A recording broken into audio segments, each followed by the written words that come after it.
എല്ലാവർക്കും നമസ്കാരം. ഇന്ന് മൃത്യുഞ്ജയ മന്ത്രത്തെക്കുറിച്ചാണ് സംസാരിക്കുന്നത്. ഓം ത്രയംബകം യജാമഹേ സുഗന്ധിം പുഷ്ടിവർദ്ധനം ഉർവാരുകമിവ ബന്ധനാത് മൃത്യോർമുക്ഷീയമാമൃതാത്. ഇതാണ് മഹാമൃത്യുഞ്ജയ മന്ത്രം.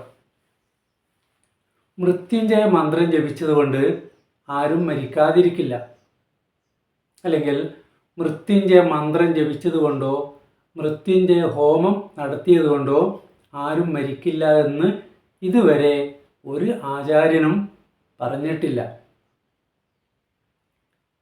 മന്ത്രം ജപിച്ചാൽ മരിക്കുകയില്ല എന്ന് ചിന്തിച്ചുകൊണ്ട് മന്ത്രം ജപിക്കുന്നവരുണ്ട്. എന്നാൽ എല്ലാവരും മരിക്കും. കാലമായാൽ സമയമായാൽ എല്ലാവരും മരിക്കും. മന്ത്രം കൊണ്ട് മരണത്തെ തടയാൻ സാധിക്കുമെങ്കിൽ ഈ ലോകത്തിൻ്റെ അവസ്ഥ എന്തായിരിക്കും? നമുക്ക് ചിന്തിക്കുവാൻ സാധിക്കില്ല. എന്നാൽ ചില മരണങ്ങളെ തടയുവാൻ ഈ മന്ത്രത്തിന് കഴിവുണ്ട്. അപകടങ്ങളിൽപ്പെട്ടുള്ള മരണം, രോഗം വന്നിട്ടുള്ള അകാല മരണം, ഇവയെ തടയുവാൻ മൃത്യുഞ്ജയ മന്ത്രത്തിന് കഴിയുമെന്ന് ആചാര്യന്മാർ പറഞ്ഞിട്ടുണ്ട്.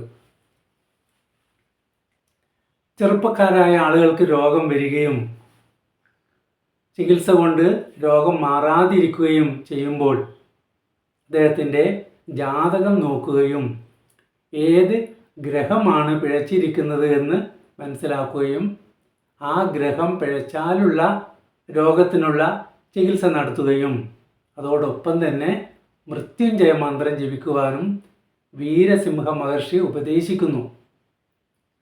വീരസിംഹാവലോകനം എന്നാണ് ഇതിനെ പറയുന്നത്.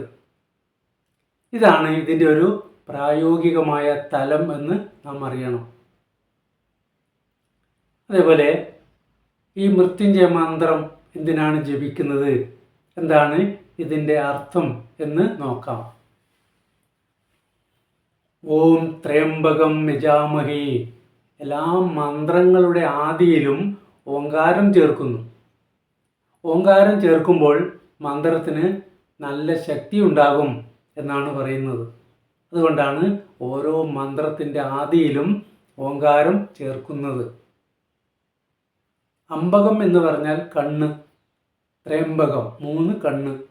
3 കണ്ണുള്ളത് ശ്രീപരമേശ്വരനാണ്. അതുകൊണ്ട് ശ്രീപരമേശ്വരനോടുള്ള പ്രാർത്ഥനയാണ്, അല്ലെങ്കിൽ പരമേശ്വരനെ ഉപാസിക്കുന്നതാണ് ഈ മന്ത്രം.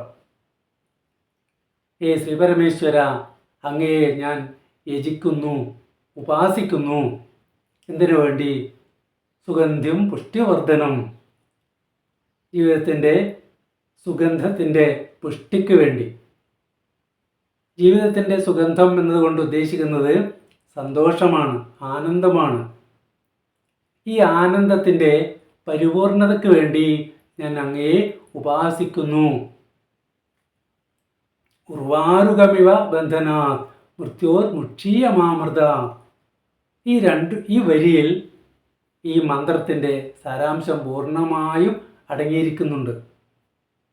പാകം എന്ന ഒരു വെള്ളരി കാലമാകുമ്പോൾ അതിൻ്റെ വള്ളിയിൽ നിന്ന് തനിയെ അടർന്നു വീഴുന്നത് പോലെ മരണമുള്ള ഈ ശരീരത്തിൽ നിന്നും മരണമില്ലാത്ത അവസ്ഥയിലേക്ക്, അമൃതത്വത്തിലേക്ക്, അമരത്വത്തിലേക്ക് എന്നെ നയിച്ചാലും, എൻ്റെ ആത്മാവിനെ നയിച്ചാലും ജഗദീശ്വര എന്നതാണ് ഈ പ്രാർത്ഥനയുടെ അർത്ഥം.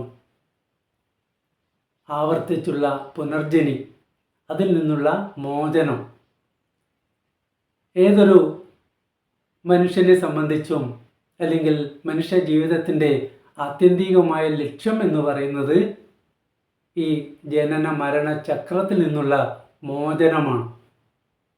അതിനെയാണ് മോക്ഷമെന്ന് നാം പറയുന്നത്.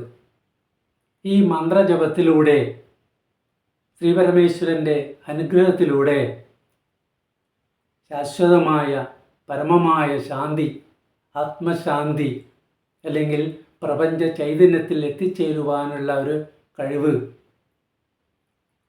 ഈ പരമാത്മ ചൈതന്യത്തിൽ എത്തിച്ചേരുവാനുള്ള ഭഗവാന്റെ അനുഗ്രഹത്തിന് വേണ്ടിയാണ് ഈ മന്ത്രം ജപിക്കുന്നത്. എല്ലാ മനുഷ്യൻ്റെയും ലക്ഷ്യമെന്ന് പറയുന്ന ഈ ഒരു തലത്തിലേക്ക് ഉയരുവാൻ ഈ മന്ത്രം കൊണ്ട് എല്ലാവർക്കും സാധിക്കട്ടെ എന്ന് പ്രാർത്ഥിക്കുന്നു. നന്ദി, നമസ്കാരം.